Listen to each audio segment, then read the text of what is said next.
and welcome to the Reflection Show with me, Martha Rins. Today we want to speak with an assembly member, or commonly would say an assemblywoman.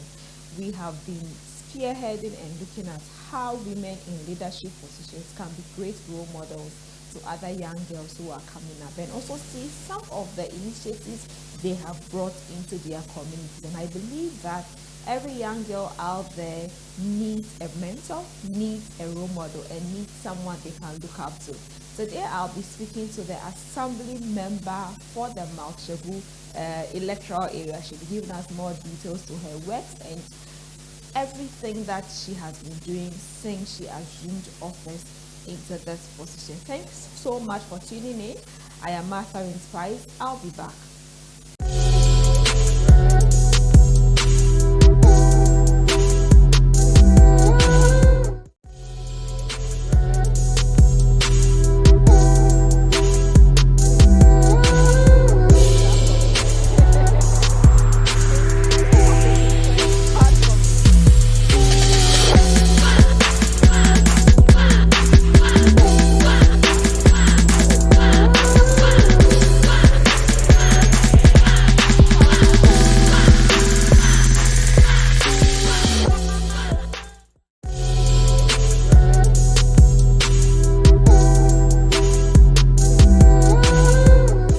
Welcome back from the break. It's the Reflection Show with me, Martha Rins. Today we want to talk about women in leadership. We want to look at the role stakeholders are playing in our communities from the woman's perspective. And I have here with me Madam Bibiana Wumpini Yakubu. She is the assembly member for the Mount Shegu community here in Tamale. So those in Tamale, you would have heard about a community called Mount Shegu. Thank you so much for joining me, Madam. Thank you for inviting me on Matter Inspired. Thank you so much.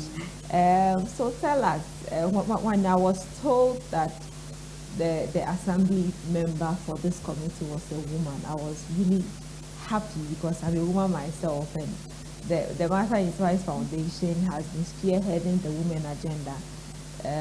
Tell us, how has the journey been and what motivated you to want to go into, let me say, politics? Well, it has never been an easy journey. Yes, as for the journey, it takes a steps at a time that we are doing our part.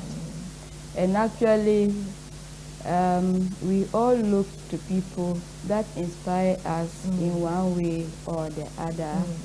And that is why we want to take a step after them, so that we can also inspire those behind us. So the motivation is just to inspire the generation coming, so that women can have a voice on their own. They can speak to issues, they can be part of decision making. And they can contribute their quota to the development of the community and the nation at large. How was the reception like in the Mount Shegu community when you came up?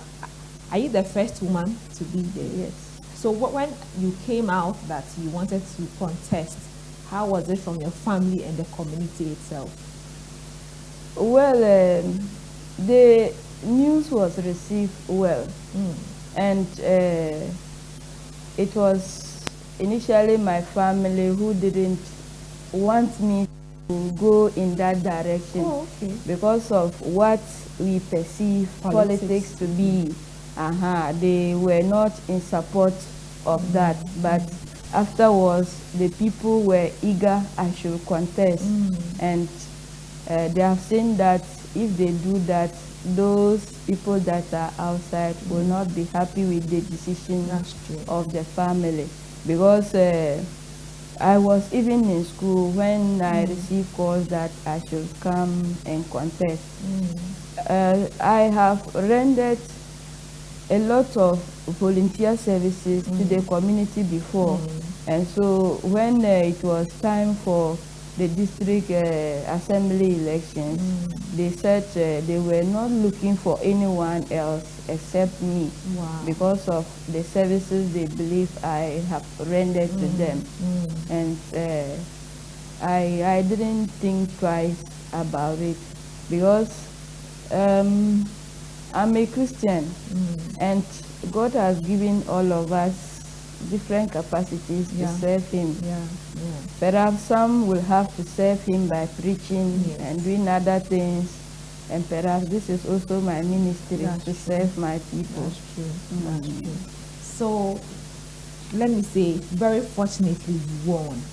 Yes. Did you know that even though people were supporting you, but on the election day, how did it really feel, and how did you receive the news?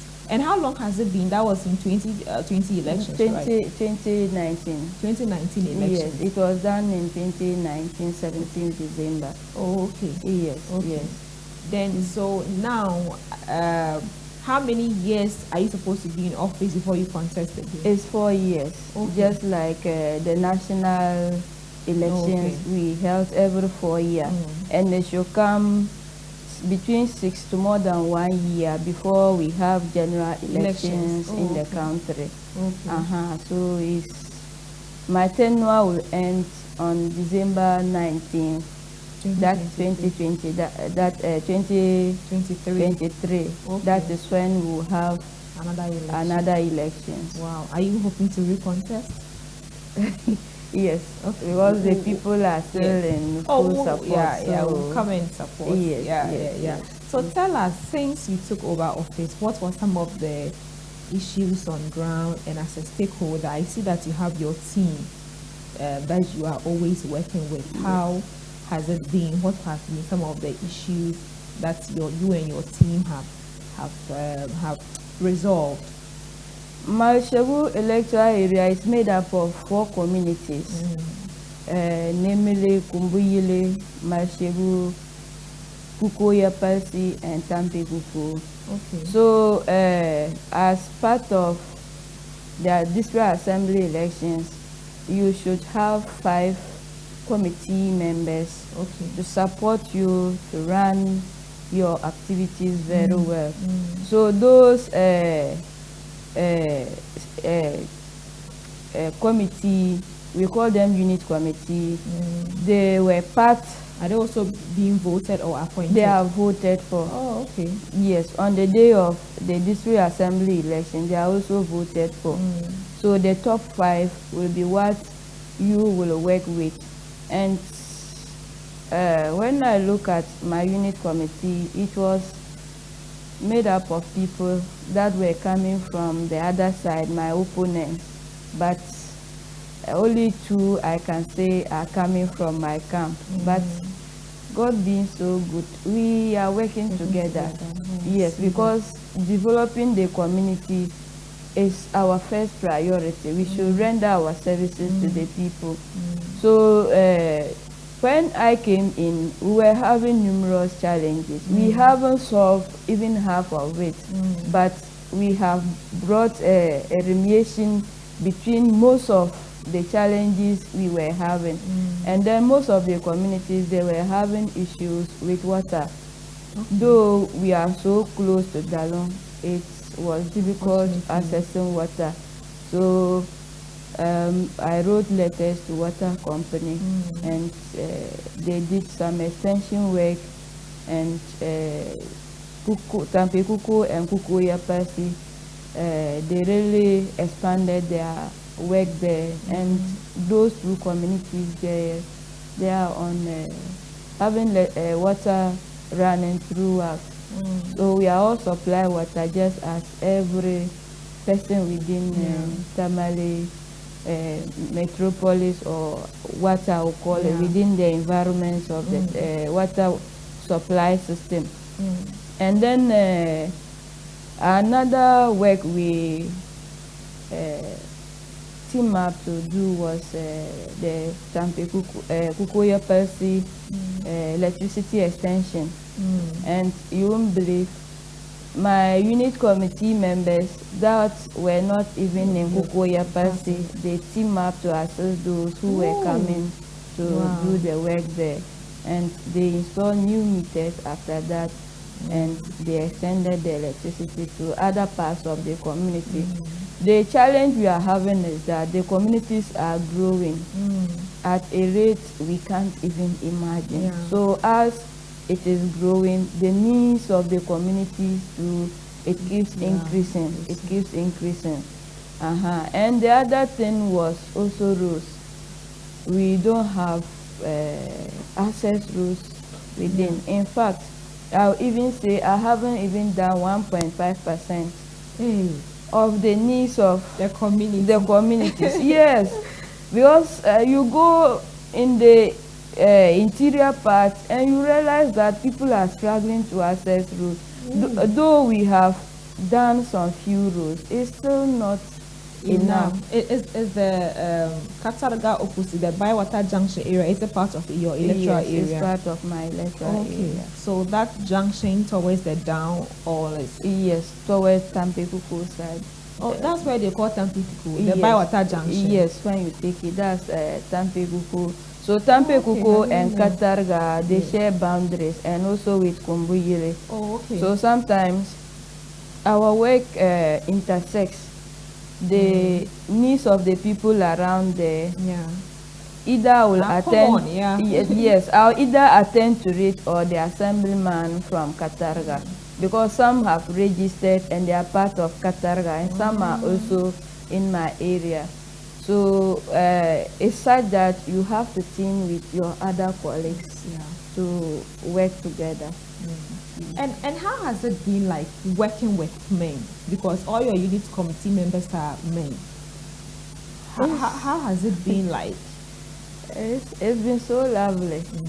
Yes, I wish there were women that took part in it, but it's unfortunate.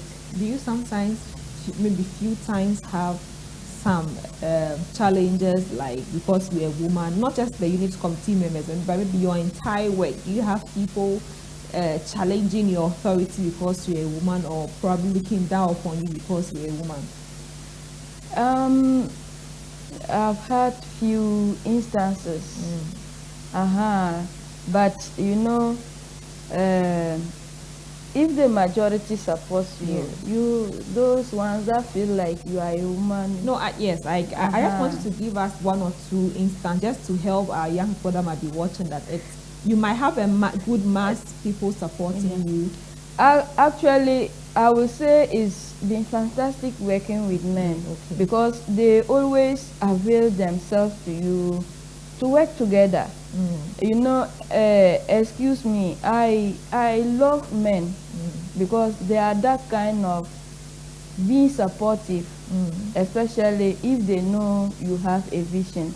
So countless times I have had men supporting me, and I will always feel proud to say it. You know, without men there wouldn't be women, and without women there wouldn't be men too. So we are all there to complement each other. I like that we are all there to complement each other. Yes, but you know, there are times that I'm not downplaying the role of men.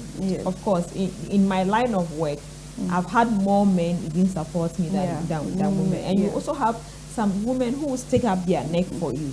But there are times that, especially in politics, sometimes you hear people banter some words during the elections, and they are insulting like that. That and they'll call you a prostitute. It's common in politics. Especially when you are a woman, they'll call you a prostitute, they'll call you a witch, all other names. A witch? Yes. Wow. But you know, it's part of life. Those are the negatives we built on. So you try to be better than you were. It puts you on your toes. I think now, I remember a friend of mine was telling me that if you are being called a prostitute as a woman, then don't even see that as an insult. Because it's like that's not the commonest insult.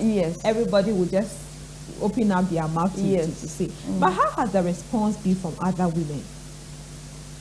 It has been positive. Believe me, I've had a few other women that are really supporting me, and they are doing so well. They try to put you where you are supposed to be. When they hear issues, they call you and you discuss it, and you move on. So the fact that I'm saying I enjoy the working relationship of doesn't mean I don't have women around me. They are behind, and they are also pushing in their own ways to see how we can work for the betterment of the people. Let's drive a bit to teenage pregnancy. Is that an issue you face in your community? Yes, it's an issue. As a woman, what with your team? How are you handling it? Since I came, I have instances of 2 teenage pregnancies, and even the girls that were involved at the end, they have to drop out of school. But the school authority says if it happens, you can still continue. But after their delivery, they didn't want to do so. And we have to trace up to them to find out why the girls are not going back to school. And then one of them, the husband said he was waiting for the child to finish suckling. Then the girl will come back. After 6 months. No, he was saying we should give him 1 year. And that was last year. So our hope is that after these holidays, school holidays, if school resumes in October, I'm sure she will come back to school. But the other one, the man took her away. That he was farming in a community somewhere, and they actually left. And in fact, we have mentioned it to the palace that we should be on guard, because the girl child is the future of whatever we are doing. Though we can't exclude the boy child as well, but girls, when you are not prepared to be a mother and you become a mother, it becomes difficult. And I'm happy that Mata Inspires is doing well to assist us in this. For the past few months, we have had a working relationship. There have been community engagements, all that, to see how we can find a remedy to it. As for teenage pregnancy, it's part of us. I always say it's only in animals you won't get teenage pregnancy. But as far as we are humans, it will be part of us. But how do we handle that situation? It's not only for one person. I can't be the only one doing everything, when actually the mother and or let me just say the parents are there, the community leaders are there to support all of us in whatever we are doing. So it demands a broader consultation and all that. When you say teenage pregnancy is part of us, do you think it would ever go? It won't. With all the advocacy, the education, what do you think? It has been minimized. Take a look back around maybe 96 to the early 2000s. It was very rampant. And I think the education we are giving now, the technological advancement and all that, I think is helping us. It's helping us. We can't completely do away with it. Because as we are human beings, there are some that will come from homes that they are well groomed, and there are some that will come from homes, you look at them and you realize the home there are challenges. And especially when it is the girl child that is going to take care of herself, it's not going to be easy. She can be used up, and in the end, if she doesn't take care of herself, pregnancy can result. So the girl child has so many needs which we need to look into. But still, there are some that just want to play the stubbornness. Yeah. And you know, growing up, we want to explore. And in that regard, we end up where we weren't expecting we will be. Yeah. You know, it's been very interesting how we see a lot of organizations and even individuals trying to advocate against teenage pregnancy, putting in measures, in fact, funding these initiatives. And sometimes it looks like, are they really working? Are they really putting in their efforts to make sure that teenage pregnancy has been reduced? But maybe you and I can do so much in that regard. Let's take a break. We'll be right back.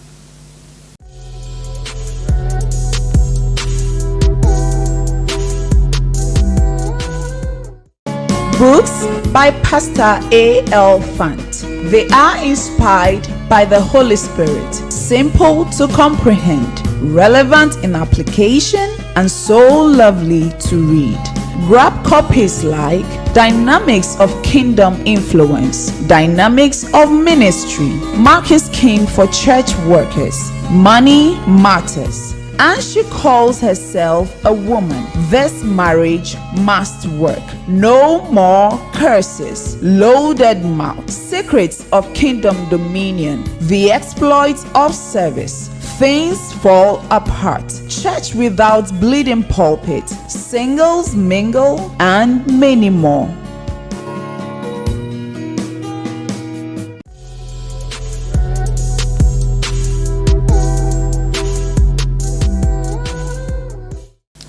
Welcome back from the break. So now I want us to go straight to interferences. You know, sometimes you come out, you really want to work, you want to do your stuff, but somebody is stopping, or let me say, is slowing down your work. Do you have such encounters? Yes, they are there. You know, I always have issues with that. There was a time we had an issue and it was sent to court. Oh, okay. Actually, the girl was even raped, but eventually resulted in a pregnancy. So the issue was taken to court and we were following it. Then after, there was this NGO that was sponsoring the girl. So they were those that took the issue to court. And then the day before the hearing, I received a call from the NGO that a very prominent chief has called instructing that the issue should be taken out of court. The NGO agreed to that? They didn't agree, but they called me to inform you. To inform me about what was happening. So I said, this one we need to look into the issue and see how we can resolve it, because the way the chief they said was talking, it means that it was now a threat. And even that, not he alone, there were other prominent people that called in that regard. So finally, they threatened the NGO and they have to back out. And the girl family was also threatened. They said the girl wasn't available to testify in court. Wow. So this is actually not taking us anywhere. And people are hiding behind, excuse me to say, I know this personality, so if anything happens, they can come in for me. It shouldn't be so. We want the society to be a better place for every one of us. So we can't be putting issues behind the carpet and be going. One day it will generate to something we don't like. We all have our authority and power to exercise, but if someone is hurt, we don't have to exercise that power and authority there. We are indirectly telling the victim that he or she doesn't matter to us. That is what it means. And not only that, you even send it to police station, and then you don't know what is happening to the case. Then finally they will say you should go home to settle it. It's like we are not helping society. No. Not at all. So these are the interference we are having. The moment an issue like that happens, you have the prominent people, you have the chiefs, and everybody coming in. Let the issue go, let the issue go. At least, for me, if you have a dignity to protect, then certain things you don't have to be engaging in it. Because you know that if it is exposed, people will not look at you the way they think you were. If you think you are someone that why do you want to push it under the cover? The cover, then you don't have to do it. So these are the interferences we are having. And you know, sometimes the parents too, they don't assist in most of the cases we have, because it's just like as we said, there's an influence coming. They have gone also to their family head, talk to these parents so that this issue can be swept under the carpet.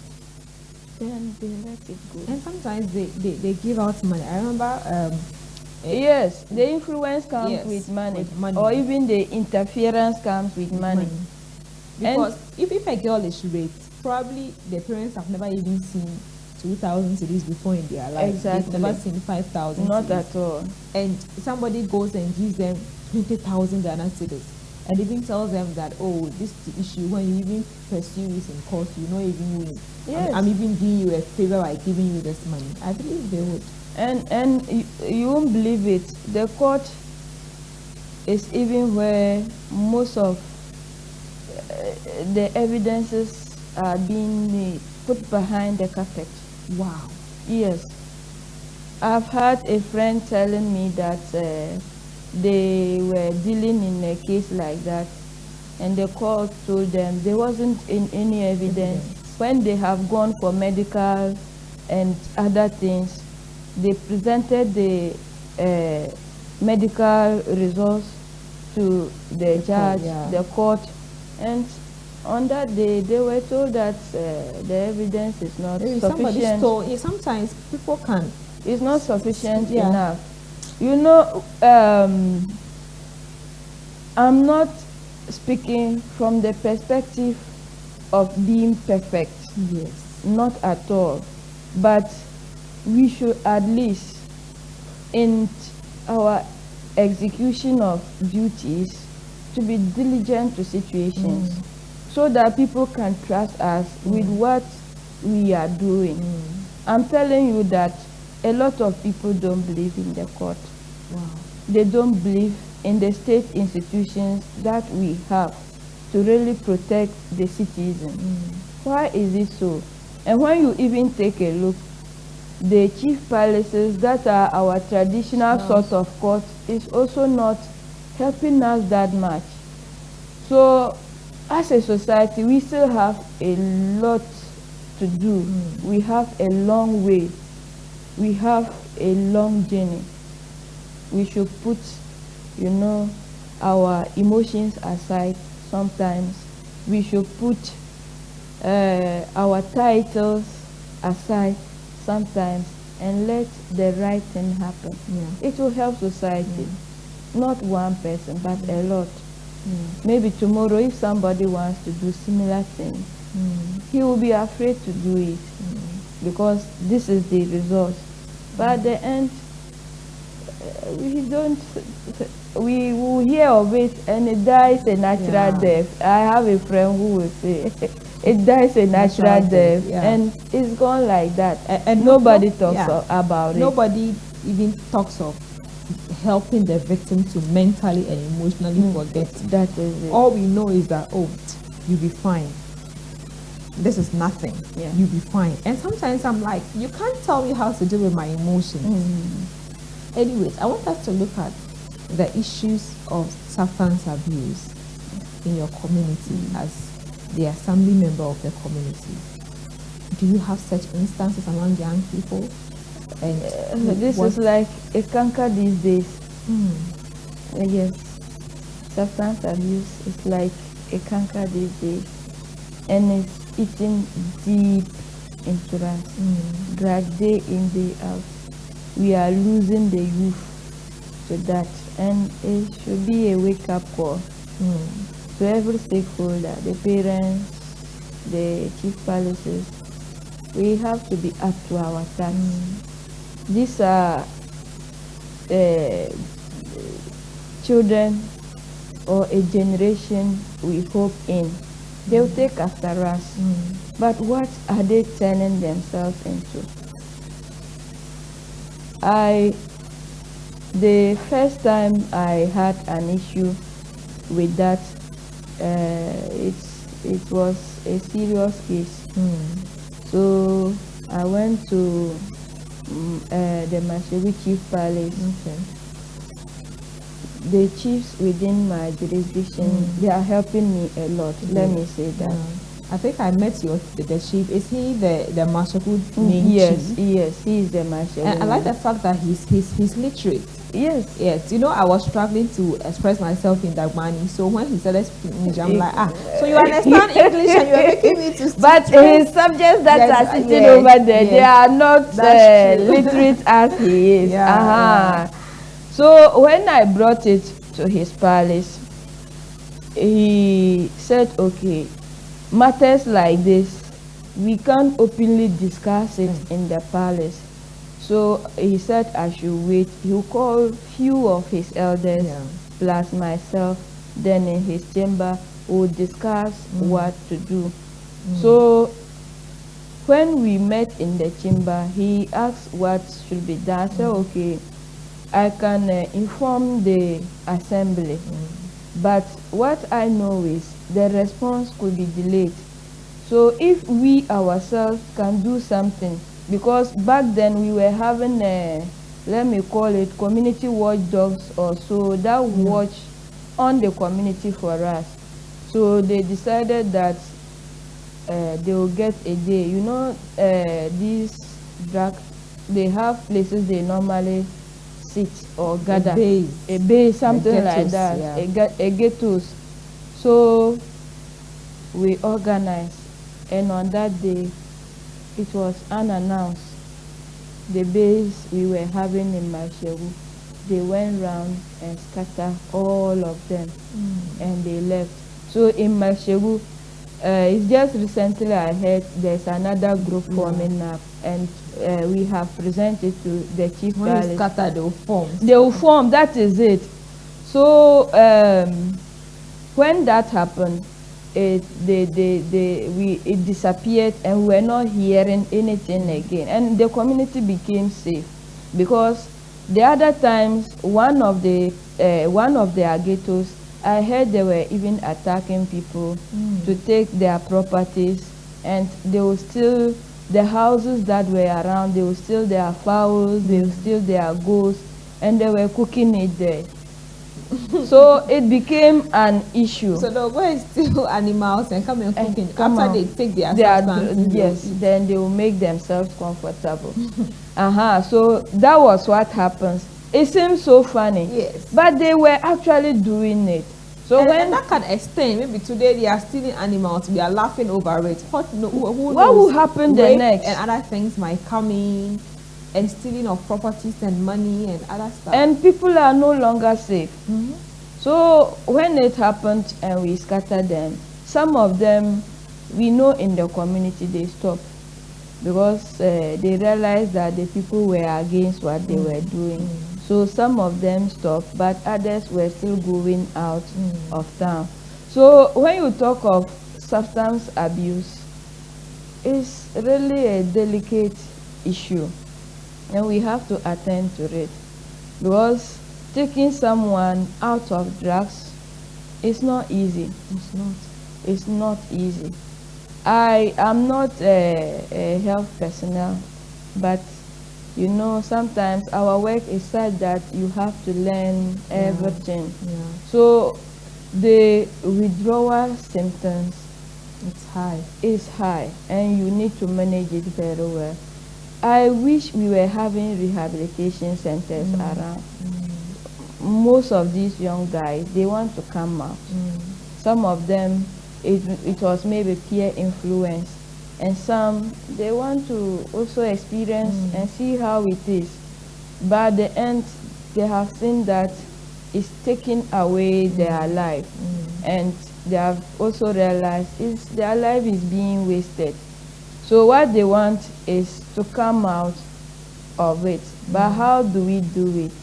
It's through the engagements we are doing that can at least help them and, you know, bring them back to society. You know, what it's like the youth, everybody's not talking about the youth. What can we do to make sure that the youth are safe for the future? You know, we always say that, oh, we are, you know, when we're kids, we're like, we are the future leaders. I'm like, the future leaders, we now, this or different future leaders are now coming. Because we are the future leaders, and we are getting pregnant out of wedlock, dropping out of school, even though GES says that you can get back to school. But with my interview with the youth of Mashego, I asked them, do they think that they'll be comfortable to actually go back to school when they have put to bed? Not a lot of girls can do that. The hard drugs is really taking a toll on us. So we really need to let me say, stop or reduce it. We don't have so much time. I really want us to look at the parents. Our parents helping you as stakeholders to work, and our parents also helping their children to be able to become very responsible adults. Let me say this. If your parents were not strict on you, you wouldn't be where you are. Likewise, me. These days, we want to give our children the freedom to make choices. It is good, but they need guidance from the parents. It was difficult. When I was growing up, it was difficult to leave the house without excuse. Where are you going?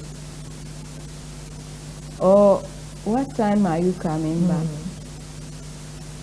These are accountability issues parents should build in children, so that, you know, whatever we are doing, they are accountable to us. We have responsibility as parents.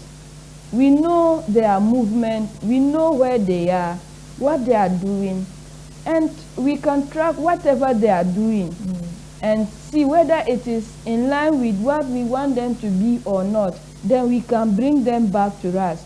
But the moment, you know, we allow them to do anything they want to do, it will not help us. So as parents, we have a bigger responsibility. And it seems we parents these days, we are so relaxed of parenting. You know, we think we have to provide them with education, we have to provide them with whatever they need. And that's not how to groom a child. That's not how. In as much as you are providing me what I need, let me know the importance of what you are doing for me. So that one day I can also do same thing to someone. But the moment you are not guiding me on the way up, we will not have it easy. I live in this community, and sometimes I'm coming from church in the night at 10, 11 p.m. and see that I'm asking, where are their parents? my house, there's a sharp curve here. Yeah, Sometimes yeah. when the street lights are off, Yeah. between that end, between the school to the front of, if I'm riding it, the speed I would take, because once I'm coming, I see like a group of boys, they might just be standing, just talking and having fun. But I wouldn't know whether it's just having fun or they are trying to attack me. And you see as young as 10-year-olds, 12-year-olds, Not even 10. 7, 6-year-olds. 6, 7. And I'm like, who are their parents? These days, parents are also having ghettos. Parents have ghettos. Yes, I know maybe the the fathers, yes. but not the mothers. Yes, the But fathers. you know, it's not the responsibility of a woman alone yeah. to raise a child. We all have responsibilities. So the father is not at home. Perhaps the mother, after the day's work, is tired and sleeping. Then the junior ones will sneak out, the younger ones. That's what we are experiencing. Wow. My father was a watchman in the layman context, and every night, what he will do, he will go and report at work, but he will still come back around 8 to make sure that we have our books with us. Wow. Then 9, we are in. He goes back to his work. In as much as he feels he was a watchman somewhere, he should watch over his family as well. So that is what parents are doing. You know, we are not watching over our homes, and it's tearing apart. We don't know where it is taking us for now, but believe me, where it is taking us, the future, we might not like it, because we are not, parents are not up to task, not at all. Some are doing very well, but others are not. And we shouldn't allow the younger ones to be roaming around. You know, when you have their colleagues somewhere reading their books, doing other things, and believe me, it's the same children that will go to school and be write sleeping. the same exams and even go on Yes. and on and on and on. It's getting interesting. Let me take my final break. I'll be back to wrap up.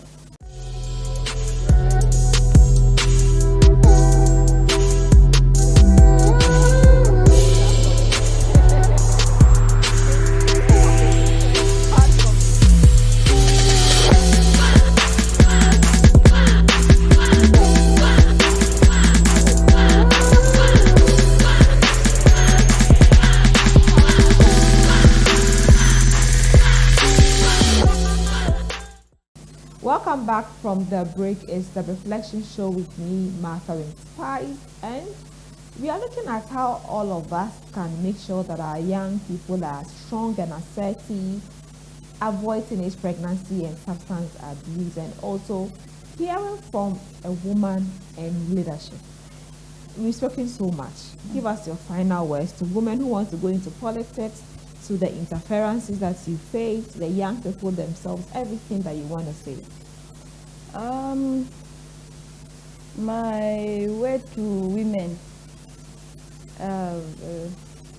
let the kitchen not be the only place we can be. We can be anything we want to be. Have a vision, have a dream, have a goal, and work towards it, and you can achieve it. You know, sometimes we sit back and we say it is difficult, but if you try, there's nothing in this life that is not difficult. Even the kitchen is difficult, because how many hours will it take you to cook a sumptuous meal for the family? It will take you a whole lot of time. And if we can do this for the family, we can do it for those around us.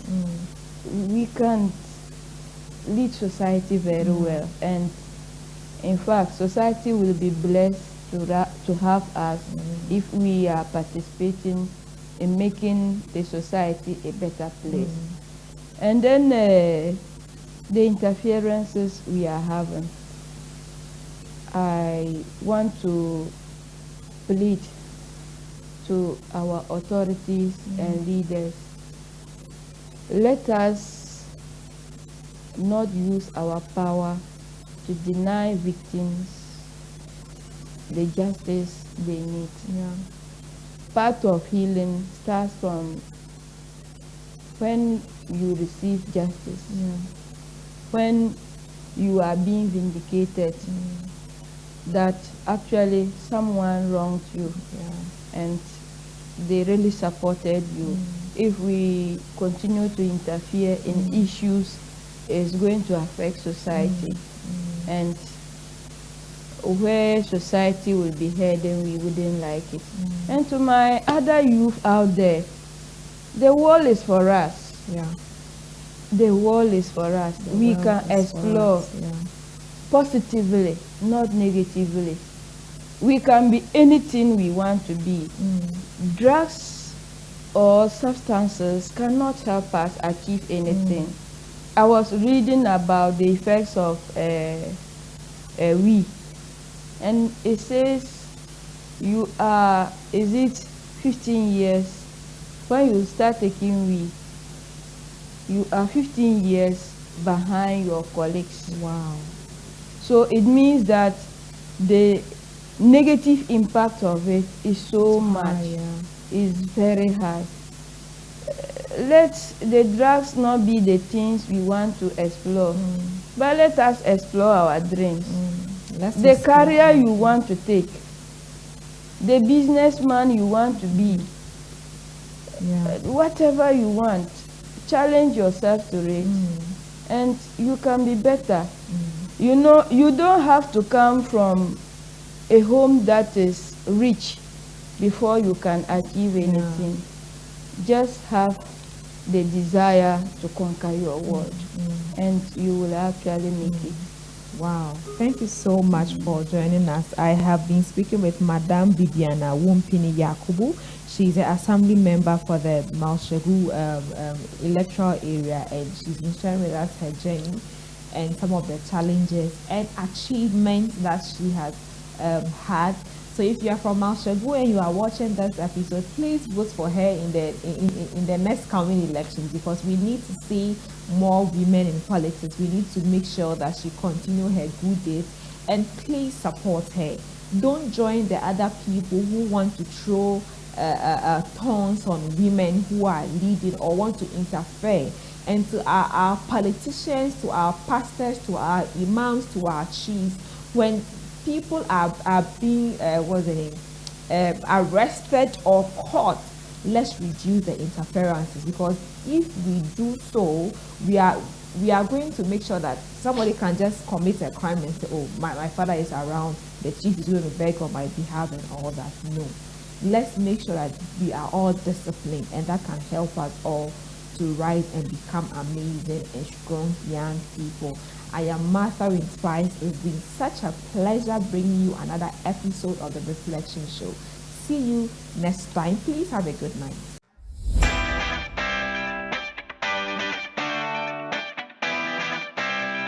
Hi everyone, my name is Faika, and this year's Youth Empowerment Summit by Martha's Inspires was an amazing journey. From the speakers to the energy level of everyone here, I actually learned a lot, especially when it comes to raising my confidence, to being bold.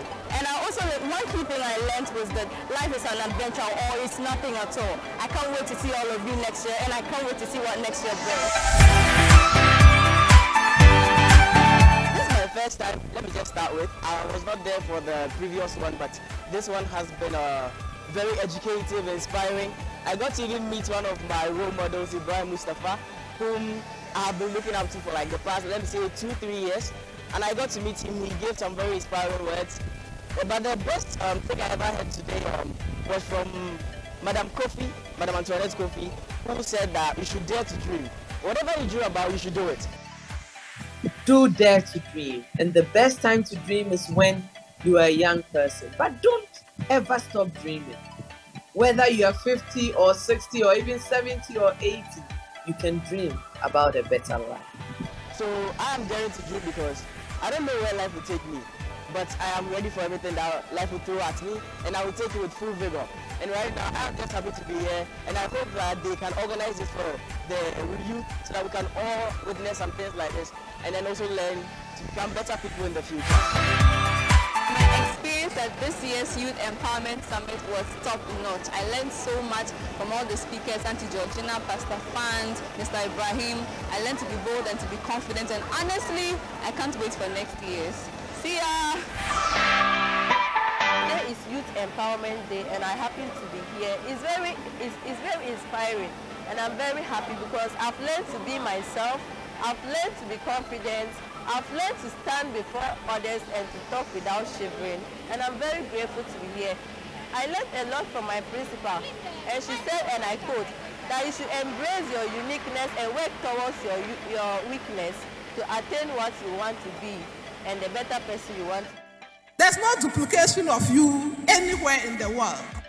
So embrace your strengths and improve your weaknesses so that you can become the bold person you aspire to be. So I'm very happy, and I also want to use this moment to thank our only mentor, Mrs. Martha, for organizing such a great program for us to be able to attend. Thank you very much, and we wish to attend more and more programs like this. It's very inspirational. My name is Mohammed Rashida from Cow Point Senior High School, and I'm here for the Youth Empowerment Summit hosted by Martha Inspires Foundation. And the program is it's a very good program, and I've been inspired. And then one of the speakers mentioned that you should dare yourself. You dare yourself to dream, and then failure should also be a hindrance. No matter what you do, failure shouldn't be a hindrance. You failing doesn't mean you should stop. You try until you make it. And I really love that, and I've really been inspired. This is not my first time of being at the Martha Inspires Youth Summit. I was here before, this is just my second time. Really, coming here, I did expect a lot. I expected that when I come, I would learn new things.